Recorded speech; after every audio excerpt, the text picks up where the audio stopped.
computer. All right. There we go. All right. All right. Mr. Bussee, thank you so much for agreeing to be with me today for a few minutes. I know you're My extremely pleasure. busy. Not really. I'm retired. That's a good thing. Yeah. Um, so, just kind of to set the stage a little bit, I know that you were in the movie Pray Away, the documentary that really talked a lot about the ex-gay movement, about conversion therapy, and basically, kind of talked about how that ended up harming people.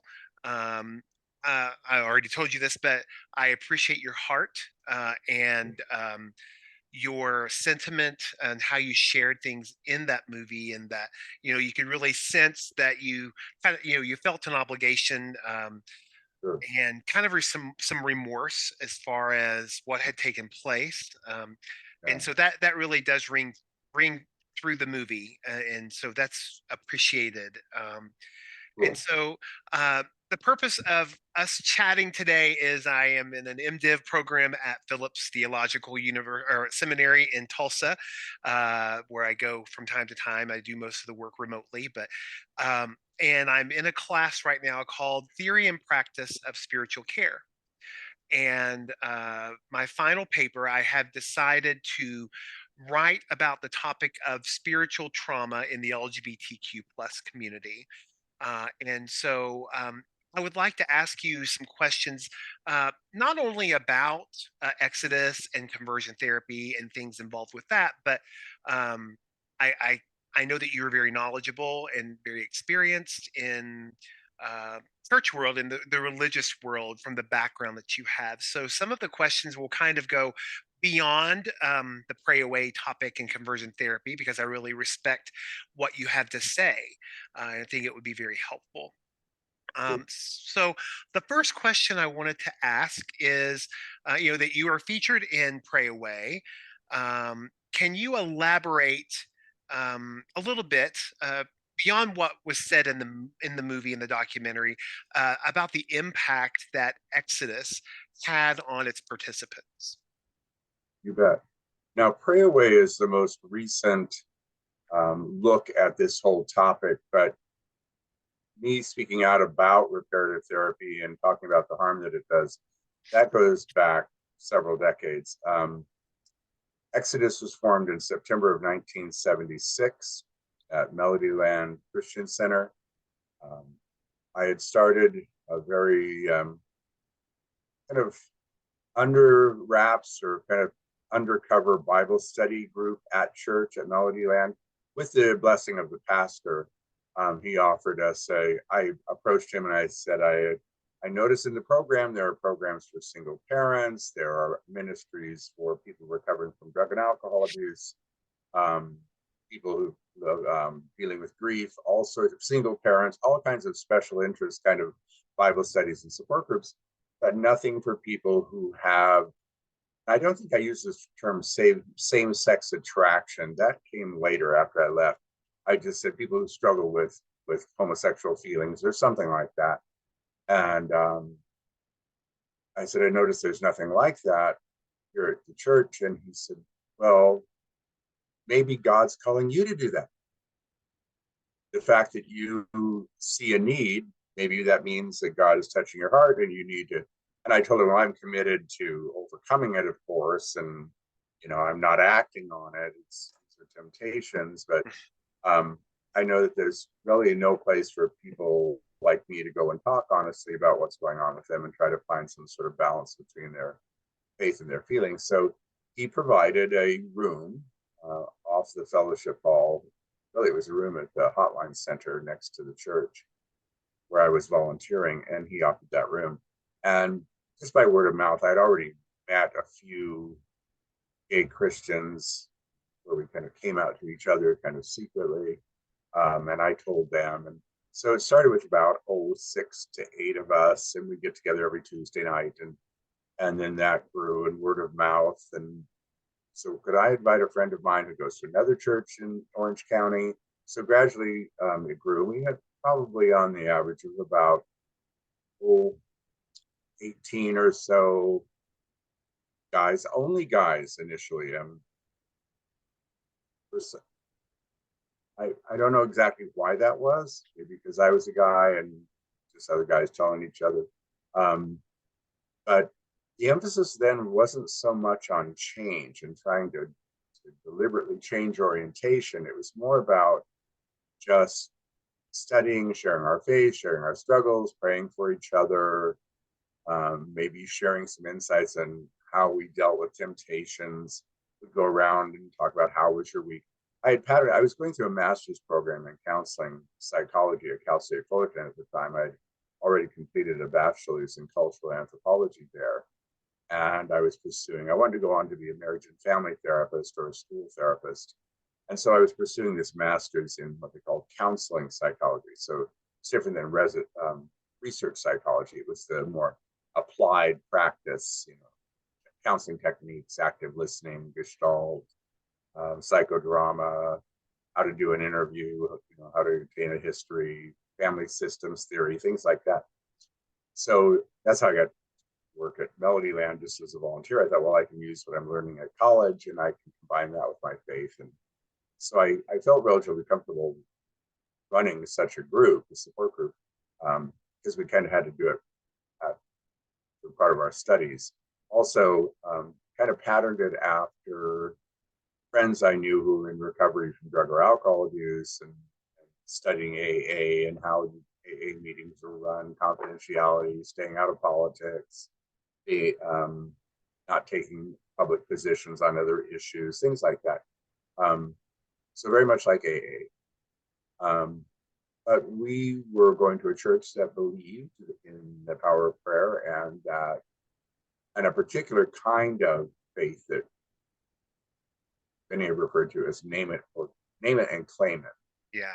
where the Bible says, whatever you believe in your heart, if you pray and believe in your heart, it shall come to pass, those kinds of things. Yeah, you It's can kind of manifest those make it things. manifest that in effect, by claiming it, by believing that it could be true, it was true. It was true. And the rationale they give us is that you may not see it right now, but it is manifesting itself in heaven.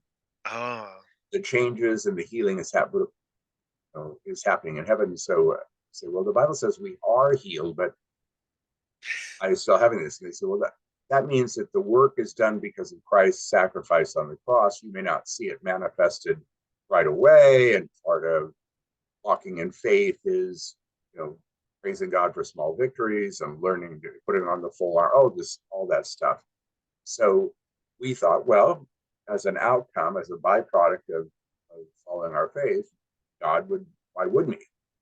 Why wouldn't he bless us? And the theory is that nobody was inherently gay or was stunted development at some point due to either abuse as a kid or inadequate parenting or abusive parenting. I didn't have any of that, by the way, yeah. um, but that something had stunted your natural heterosexuality, that it was actually there inside you and it was just being blocked by these traumas. Mm. And if you could kind of process the traumas, the natural heterosexuality would help down. Well, that didn't happen. Yeah. Um, in the years that I did that we started that ministry in 1974. And I never met anybody who would actually change their orientation, would ask each other privately after a while, say, well, is it happening? Are you noticing any attractions to girls or are the attractions to males lessening? And sometimes you'd say, well, yeah, they are. But I think that's because we were kind of trying to distract ourselves and deny. They were still there. Yeah. We were so focused on these other issues that felt like we were changing. And maybe the freedom to finally talk about it made us feel like something was changing. Ah. Because for the first time in our lives, we were able to be really honest, we were honest with each other, pray about it. So it felt like a change was coming or would come. Do you think But that maybe there was maybe some of the shame that I guess the church kind of deals out? for people who have same-sex attraction, maybe in talking to people who are similar that have the same issue, do you think that lessened the shame and that Yes, felt good? yes. And I Yeah. think you sometimes people mistake that. There's kind of like a honeymoon period when you first go to these groups. You feel such an immediate and wonderful relief that you're finally able to talk to somebody completely honest and somebody who shares your faith and goes, boy, I understand, been there, done that, Yeah. and hugs you at the end of it and says they love you anyway. And it's like a lot of Christians come out in the church in that way. It is a way of coming. It was a coming out. It wasn't yet accepting it, but it was at least being able to have the freedom to express it Wow. out loud to other people. But it wasn't just the church that I often refer to the ex-gay movement as the gay shame movement. Um, Oh, wow. this is fueled by, and it really was a reaction to the gay pride movement. In the early 1970s, the American Psychiatric Association decided to remove it from the DSM as a mental illness.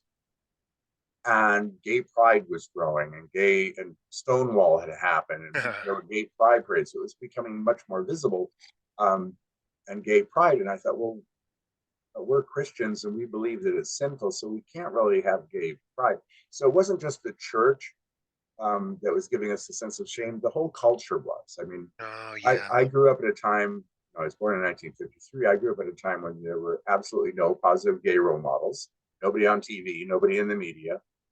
Homosexuality, and still in many parts of the country, was illegal. You could get arrested for it. You could certainly get fired for it. It was considered a sickness. Almost all the psychological texts agreed that it was a sickness, Mm. and it was a sin. So it's like it was just bad. Yeah. It was bad on all levels. It was bad, and you learned that early on. You learned that. I didn't learn that in church. I learned it on the playground Wow. in first grade, where you get beaten and called names and sissy and pushed and spat on and stuff just because you're different. You like to play hopscotch with the girls instead of rough and tumble with the boys. Right. And you actually paid attention in class and liked music and art. It's like Yeah. you didn't really want to just go around being a kind of a bully on the playground. And so I got called those names. So yeah, so the shame was there, and also Mm. that feeling like never see somebody who has the same. I thought I was the only one, really the only one. Oh, And wow. so you don't have anybody you can really tell about it. Nobody's asking you to how you feel. You don't want to know. So you get the message from the culture that something's shameful and you're supposed to keep it quiet. And then the church just, of course, Mm. builds on that and contributes to that. So it's all interlinked: cultural, religious, family, society, all that. Yeah.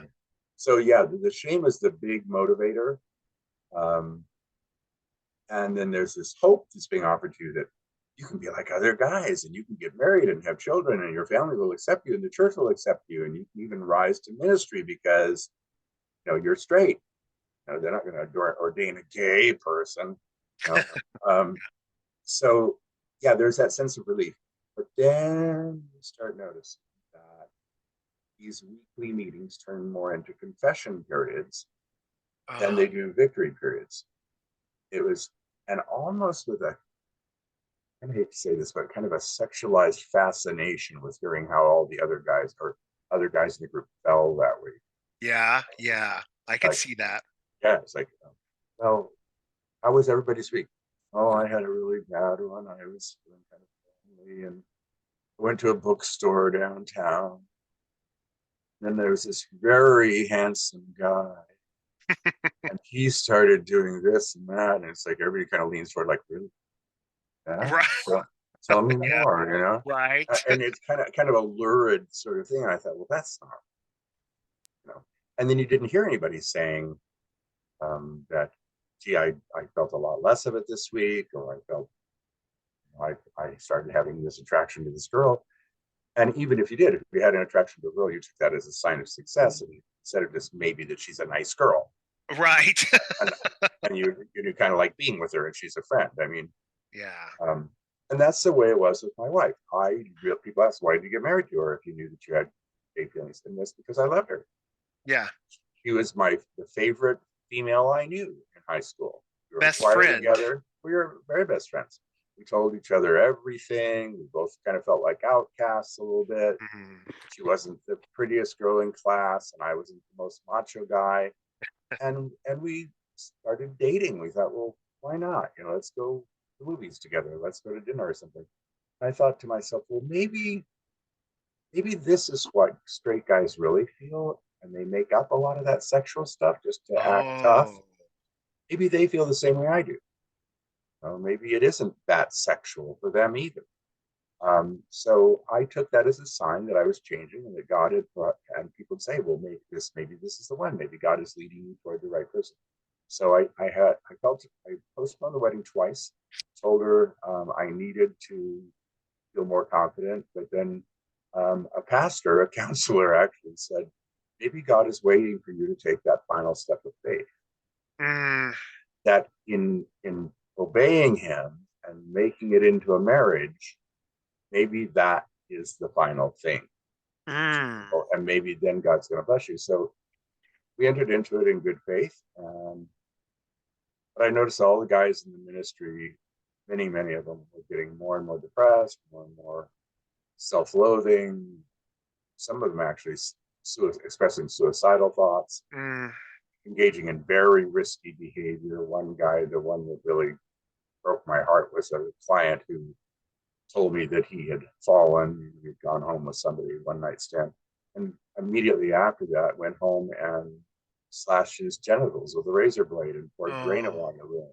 And I thought, this is sick. yeah. This is not freedom from homosexuality. This is deepening that guilt and shame they had before they got here. So I realized, and then I also realized I was falling in love with the co-leaders of the group. So, Yeah. and that it wasn't happening in my marriage. So all of those things kind of combined, and I realized I had to, Gary and I, my partner at the time, realized we had to be honest with our wives, and we had to be honest with the ministry and take what happened. And so we ended up resigning in 1979. So Exodus had started only in 1976, and I left 3 years later. Wow. So So, so here's a question. sorry to go You, on so long oh here, no, but you are perfect. You're great. wonderful. So a question, this just came to my mind. The juxtaposition of you, you said Cal State Fullerton getting your master's in counseling And psychology, it wasn't a Christian school. right? Right. Juxtaposed with this religious Right. philosophy of, changing someone's sexual orientation. What was that conflict like? Because that Oh, had to have been it was unsettling. very, yeah, that cognitive distance really started to grow because um, I wasn't going to a Christian college. I had no intention of going into the ministry. Yeah. I got my bachelor's in cultural anthropology because I wanted to be a curator at a museum. Oh Um, wow. or Great. be an archaeologist or a geologist, but and I realized that nobody was hiring people with cultural anthropology degrees. Yeah. So I thought, well, I have a wife and then we're gonna have a child. I need a career. So let me get this degree in counseling psychology, get my marriage and family license, and become a therapist. But people warned me at church when they said, well, where are you going to college? And I said, Cal State Fullerton. And they said, oh, that's a secular college. Oh boy. So Yeah. aren't you worried? I thought, about what? I'm learning about different cultures and Right. what could well. So well, that's often the beginning of it. That's my partner. Hold on just a sec. Oh, Hey, can you I can. call you right back? I'm on that video call. Um, so because in the cultural anthropology class, we're being exposed to other kind of worldviews and the creation stories of other cultures, Native American, Indian, African, and you realize, there are other ways to look at the world. You know? Yeah. So that kind of got me thinking. Um, and then noticing a lot of the hypocrisy in the church, like they would openly publicize all these other support groups they have, but they would never put it in the program that they had a gay group, a gay discussion group. Nothing about it. It was all hush hush. And I thought, well, they're ashamed of us. They want us to go away. They don't want to help us. They just want us to go here, have a room and go pray with each other, but stay out of things. Wow. Um, and then the master's in psychology. probably was the first time I met um, well-adjusted, very intelligent, out of the closet, Oh, wow. gay people, Yeah. and I liked them, and I started talking with them, and I ended up talking to them, and I thought, you know, this thing that I grew up believing that gays were sick and that gays had some sort of mental illness, it's just not true, you know.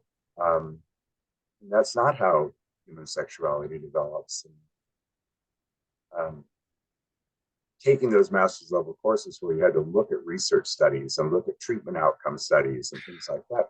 And it's like there's no evidence. In fact, if there's any evidence at all, it's that you can't distinguish a gay person from a straight person on the basis of just psychological testing. Yeah. And you can't predict whether or not they're going to have a rough life or a good life. And if they have a rough life, maybe it's due to the shame that keeps troubling on them. You know, Exactly. maybe it's not their sexuality at all. Maybe it's the cultural prejudice and religious prejudice against them. So all that stuff was kind of swirling in my head, and I just couldn't. I got exhausted, emotionally exhausted. Gary got him up spiritually exhausted.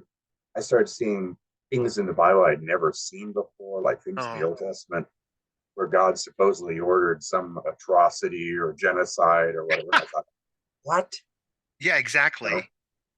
this is all in the Bible, and they really believe that God did this, that God ordered that certain women should have their hands chopped off without mercy, or that non-virgin brides should be stoned to death. I mean, they Yeah. believe this, loving God, and they didn't believe it. They did, and a lot of them. I see. I didn't grow up in a very super religious church, and I didn't go to any. I got involved in the Southern Baptist Church in high school Mm, because that's where the Jesus movement was happening in town. right. Um, Melodyland was charismatic, and that was the first time I'd been exposed to things like demons and deliverance and all. I thought, what in the world? Right. What is this weirdness going on here?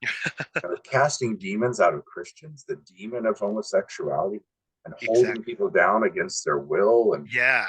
abusive stuff. I mean, where the person was begging to be let out of the room, and the pastors still had their hands on them. Mm-hmm. Realize now that was criminal behavior, and certainly not ethical counseling behavior by any standard. Yeah. So I thought I just can't do this anymore. I can't.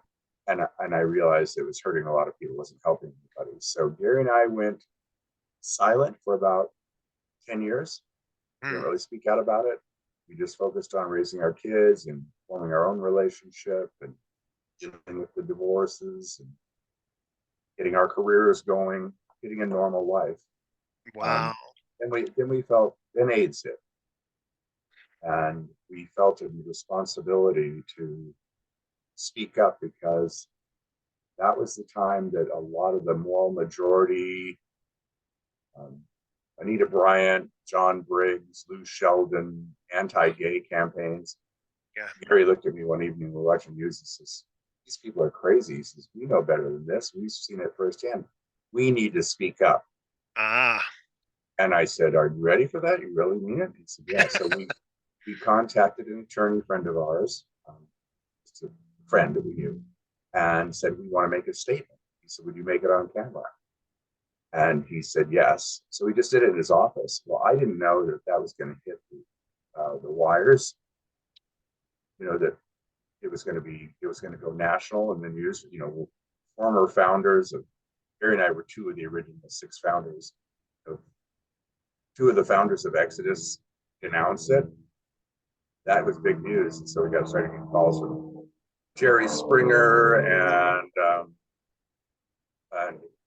all sorts of people asking us to be on TV or be interviewed, the advocate and be interviewed us. Um, this is a long story, but I mean, No, this is great. we ended up being asked by a film producer, a documentary filmmaker, to participate in a expose of Exodus. Kind of went underground at an Exodus conference, and he also interviewed us.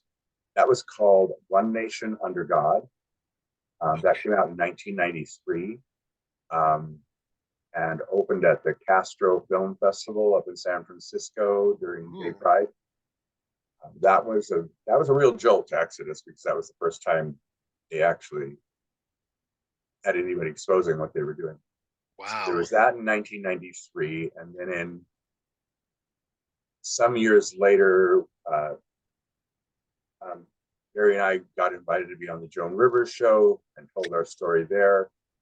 And then later on, Lisa Ling called from the Oprah Winfrey Network and wanted to interview us. And she did two specials for her Our America series. One was called, I think it was called Pray Away the Gay, and another one called God and Gays. Mm. It was the second one where Lisa called me and said, Alan Chambers, the current president of Exodus, wants to apologize. And I thought, what? Because I had been calling him and bugging him and speaking out against Exodus. He wants to apologize. He wants to admit that nobody changes. I thought, oh my gosh. Yeah. And she said, would you go on camera? I said, yes. And she said, but I told him that if he's going to apologize, he needs to apologize to survivors of these programs face to face. He said, you know any survivors of these programs? And I thought, yes, I do. Yeah, I bet. I had a Facebook group at the time of about 400 of these survivors. And so we put together this intervention for Alan. We met in a church basement in Hollywood, and for 4 hours, he had to listen to the harm that Exodus did to these people. The night before it was scheduled to air, Exodus closed. Wow. Yeah. They knew it was going to look, he had seen an advanced copy of it, and he knew it was pretty much the end of Exodus. He had told me confidentially before that he wanted to shut Exodus down, but he was afraid that they would lose their financial support, which they did. Mm. And he just hesitated to do it, but he finally realized he had to do it. Wow. Now we got other former leaders like me come forward and denounce it. So that grew to 9 of us, former leaders, denouncing it. We issued a statement. And now it's 25 former leaders who have signed on to that statement. The statement's been used in court cases to try to ban reparative therapy, Yeah. at least by professional therapists, and at least for children. So that, and then Pray Away got a call that several of the former leaders wanted to issue apologies on screen. And that's what that was, and very powerful. Got nominated for an Emmy, got all sorts of awards, and Wow. even it had 5 former leaders, including myself, and one guy, Jeffrey, who was Yeah. still believed that he had changed and was changing. He recently came out again and admitted that he's back to living as Charlotte. Yes. Trans. Yes. So, and I'm sure feels terrible about it, but Yeah. Well, so eventually, if these former leaders are really honest with themselves, eventually they have to face the facts. And yeah. Well, from what I saw in Pray Away, um, Yvette Cantu Schneider, John Polk, yes, Julie Rogers, oh, the other gentleman that I can't remember. Randy Thomas, Yes, Randy Thomas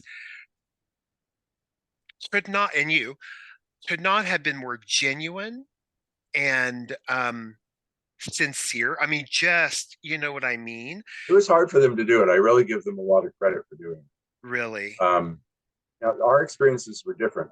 I left Exodus. When I was with Exodus, we followed strictly this idea that Exodus stay out of politics, Oh.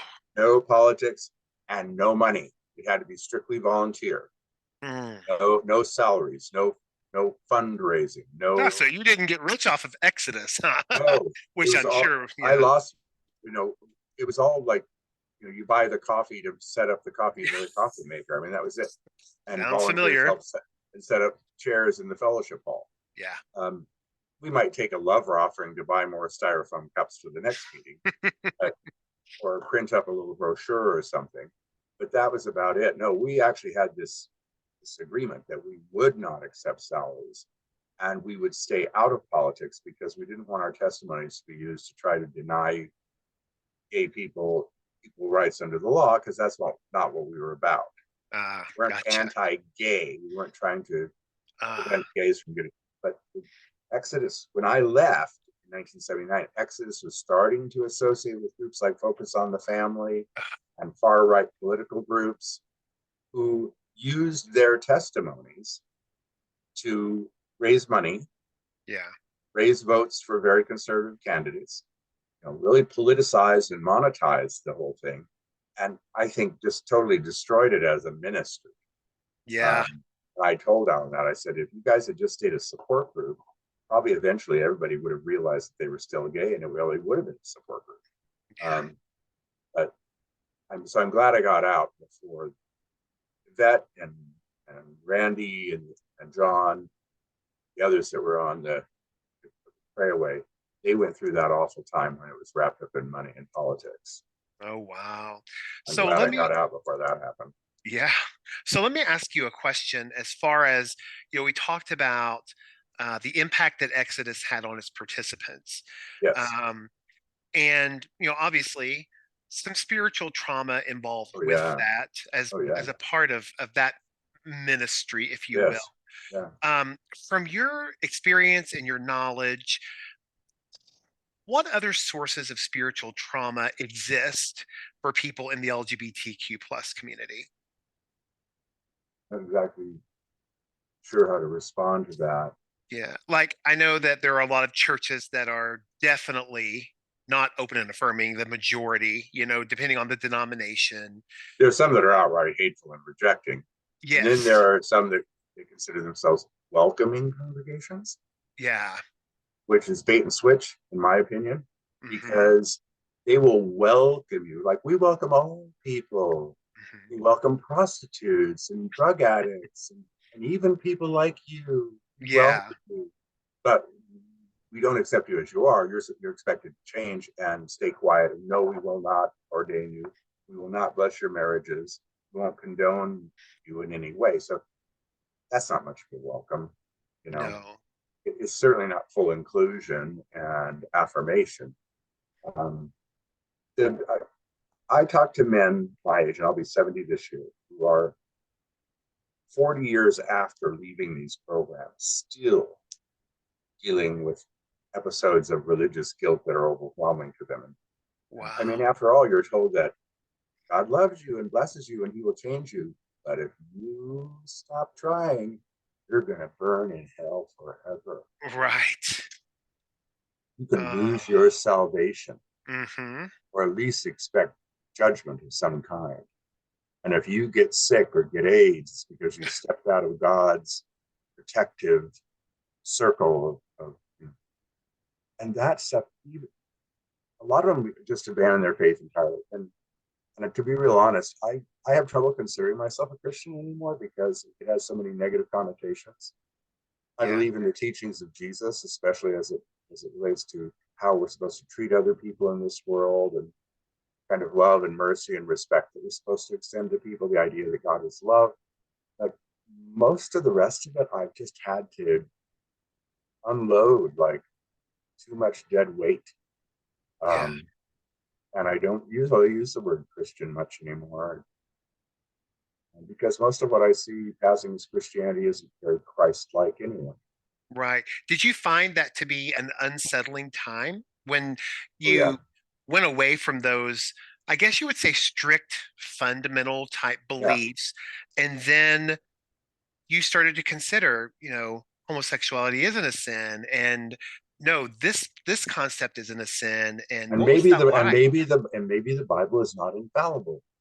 Yes. Maybe it was written by men or the people at the time who were doing their best to describe what they believed God was like and what God believed they was expected of them. Wrote down their traditions, their laws, their poetry, all of that. And so it's meaningful, but to try to and you can gain a lot of wisdom from it. But there's a lot of stuff in the Bible that's just horrific and confusing and contradictory and paints God as this tyrant that murders babies Yeah. and does also things. So I've compared it to um, as a kid, I got the experience of going to Knott's Berry Farm and panning for gold.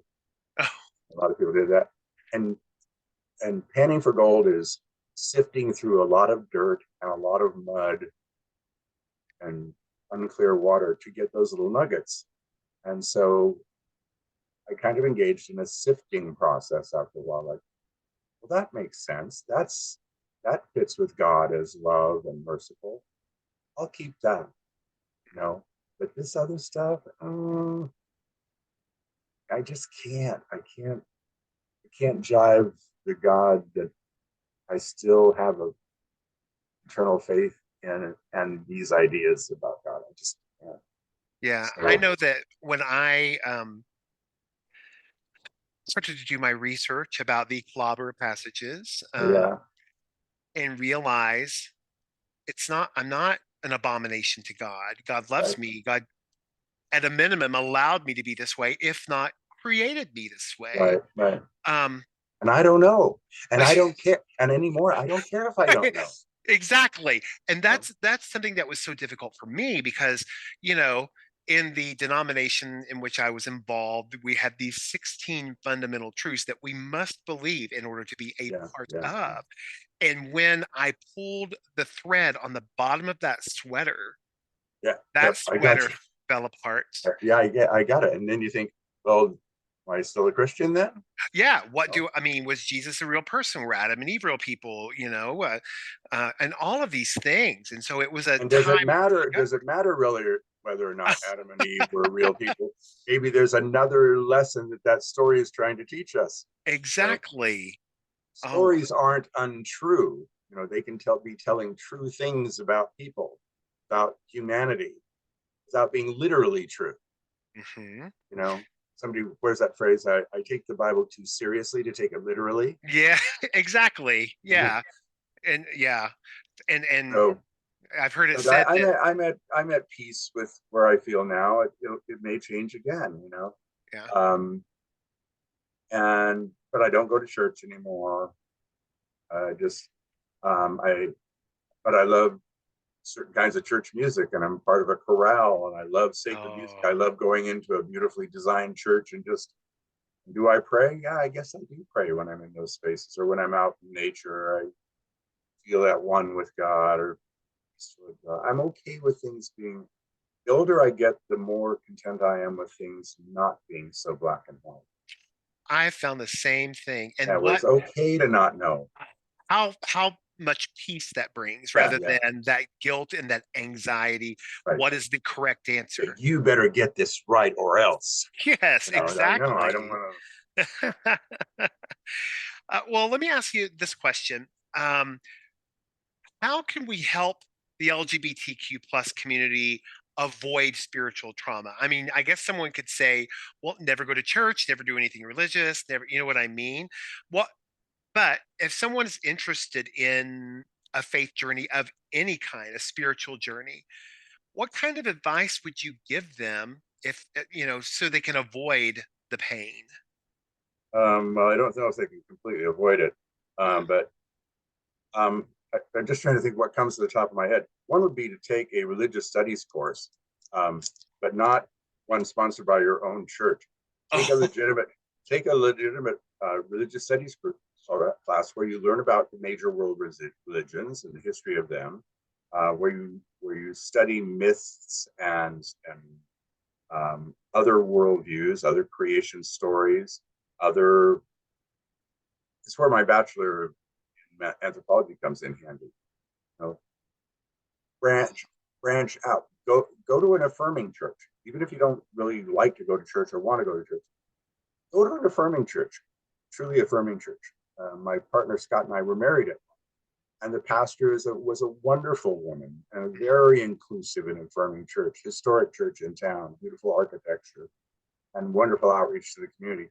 And I thought, I don't really want to attend here every Sunday, you know, because I'm not much of a churchgoer anymore. But it made me feel comfortable. Like these people are truly affirming. yeah. Um, It's that's a encouraging, liberating. isn't it? That's a liberating experience. I didn't see a whole lot of usefulness, although I did it. In going through passage by passage with the Clobber passages and trying to find some sort of refutation of them, because it's kind of pointless. Um, why are we focusing so much on those 6 passages and not all these other places in the Bible that are very confusing and contradictory. Yes. Um, so I don't feel any need to justify it or not justify it biblically. I try to live my life with honesty and integrity and try to treat people the way I want to be treated. And that I just didn't find all of that, you know, I found it interesting, but I didn't find it very helpful in terms of my spiritual recovery to try to dissect what scripture did and did not say, because it's all just somebody's opinion anyway. Some of them Right. are ignorant opinions and some of them are well-educated opinions, but who knows for sure? Right. I used to And joke with people, I have this list of questions I want to ask God when I get there. yes, Well, indeed. like, what Uh, about this? yeah. Did you really say that? Yeah. No, stuff like that. Well, and you just mentioned a really good word, recovery. What I mean, what services or recovery services are there that exist for, well, even someone who went through a reparative therapy, conversion therapy, or just people who have been hurt by the church that are in the LGBTQ plus community? What kind of There recovery are some, services exist? in terms of formal programs, there aren't really any. There are some social media groups and Facebook groups for people who have been through programs like this. One's called XX Gay. That's when I started. I Oh, retired from that now. Somebody else is managing it. But XX Gay, there's one called X Gay equals still gay. Um, and that's kind of helpful to talk to other people who go, oh, yeah, I know that. I went through Living Waters program, or I went through Restored Hope Network program. Kind of shake your heads and go, yep, that's the way it is. That's wow. helpful. Um, in terms of spiritual trauma, get a good therapist. Yeah. Try to find a good therapist. Unfortunately, I'd have to say not a church therapist Yeah. and Yeah. not an anti-church therapist either. Just a good therapist who knows how Yeah. to. Because maybe what you've really got is major depression. You need to be treated for major depression. Maybe what you have is post-traumatic stress disorder from being bullied as a kid. Maybe it has nothing to do really specifically with you being gay. That's not the problem. It's what you've encountered in your life because of the prejudice against being gay. So I found therapy helpful. I didn't go long term. Um, I remember going to a therapist. I told him all my problems. And he said, "What's the problem?" And I said, "Well, I'm gay." And he said, "Well, I know that, but what's the problem?" It's like, what's going on in your life that's a problem? Like, well, I'm having problems at work. Okay, let's talk about your problems at work. You know, and I realized that a lot of my concerns were just human concerns. They didn't really have a whole lot to do with being gay. But it is helpful to talk through sort of the trauma of being abused, or some had terrible abuse. They grew up in abusive families, or they were rejected by their families when they came out. Um, Hmm. Meeting other gay people in some place other than just a bar. Yes. Uh, Yes. Not that there's anything wrong with bars. I met my husband at a gay bar. Yes. They're important social gathering places. They serve a purpose. But Gary and I joined a gay camping and hiking group Oh, cool. when we were first together, and that was nice. We're just out hiking and camping. Yeah. They just happen to be gay guys. So That's great. like that, we're Yeah. normalizing experiences. Join a gay book club, or I have friends that go. Yeah. They do like a progressive dinner. They take turns once a month, or somebody hosts the dinner at their house, and Oh, neat. it's like that, what they used to call rap groups, where you get together and just sort of casually talk and socialize. Those are very helpful. Nice. So you mentioned, well, like with your experience in counseling, you went in and said, I'm gay. And then the therapist said, well, what's the problem? That's the problem. Do you think that we as gay men or people in the LGBTQ plus community, because of all of the pressure and all of the history, we just assume everything is all of our problems are because we're gay, like you Yeah. did when you went into therapy. Oh yeah, and Exodus and these kind of programs actually reinforce that idea. You tell them all these problems you're having in your life, and they go, "That's because you're outside the will of God." Oh my gosh. It couldn't just be that you have poor social skills at work, and if you worked on your social skills, maybe people would like you better at work. Maybe it doesn't have anything to do with you being gay. Maybe you're just kind of annoying, Yeah. you know, or you know, or maybe that's this this stress you're going through right now is kind of human, and that people go through those kind of stresses. Wow. I gained a lot of help just by taking some classes on assertiveness training, Oh, nice. where you learn to say no, and you learn to calmly assert yourself and say, this is what I would like, or this is what I need, without being apologetic about it, or defensive about it. So assertiveness skills. I was on antidepressant medication for a while, and I think it helped get me Yes. through some of the worst of the depression, especially after Gary died, and then I had Mm. two other partners die of AIDS. Oh, I'm I'm so also the sorry. victim of a see Exodus. A lot of people will in Exodus will say, well, we had all these people come to us with very disordered lives, and it's like, yeah, you're not going to attract healthy people. Yeah. You're going to attract gay guys who are having a really rough time. But maybe you're not diagnosing the right problem. Maybe they're having a rough time because they're using drugs. Yeah. Maybe they need drug treatment. Maybe they have depression. Maybe they have bipolar disorder. Maybe they have abuse histories in their background that need to be processed. Mm. Um, let's divorce it from that assumption that it's got to be because you're gay Yeah. that you're experiencing that. It makes it tougher that you're gay, Yeah. because you don't have the social supports and the family supports and church support that, say, straight people have available to them. But the challenges that you're facing in your life are human challenges. That was Yeah. helpful too. It kind of like, oh, I'm normal. Yeah. Thank you. Wow. Those Uh, kind of It's my hope that one of these days we get to the point for the next generation and then the next generation to where your sexual orientation, gender identity is not the huge thing in no, your it's life that, right.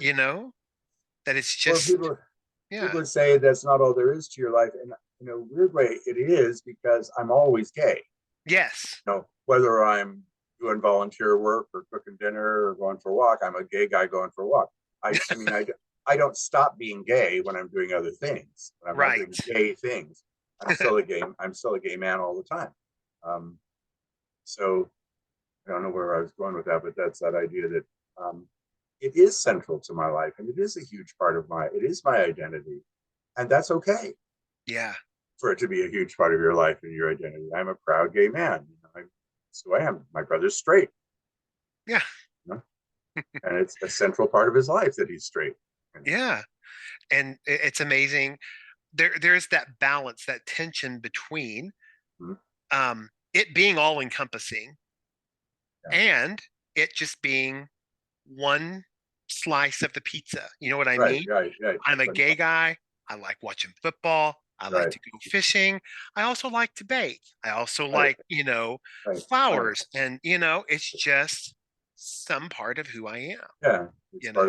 it's part of the gestalt, as they used to say, part of the whole. Yep. Yeah. Well, my time is Oh, running out. My yeah. partner was calling me. He's got some news for me. I don't know what it is. Oh, hopefully it's wonderful news. Yeah. Thank you. I'm going to stop recording here in a second. You bet. Thank If questions come up after this, so, and you need to talk again, or you have follow up something else you'd like to know, feel free. Okay, great. Thank you so much.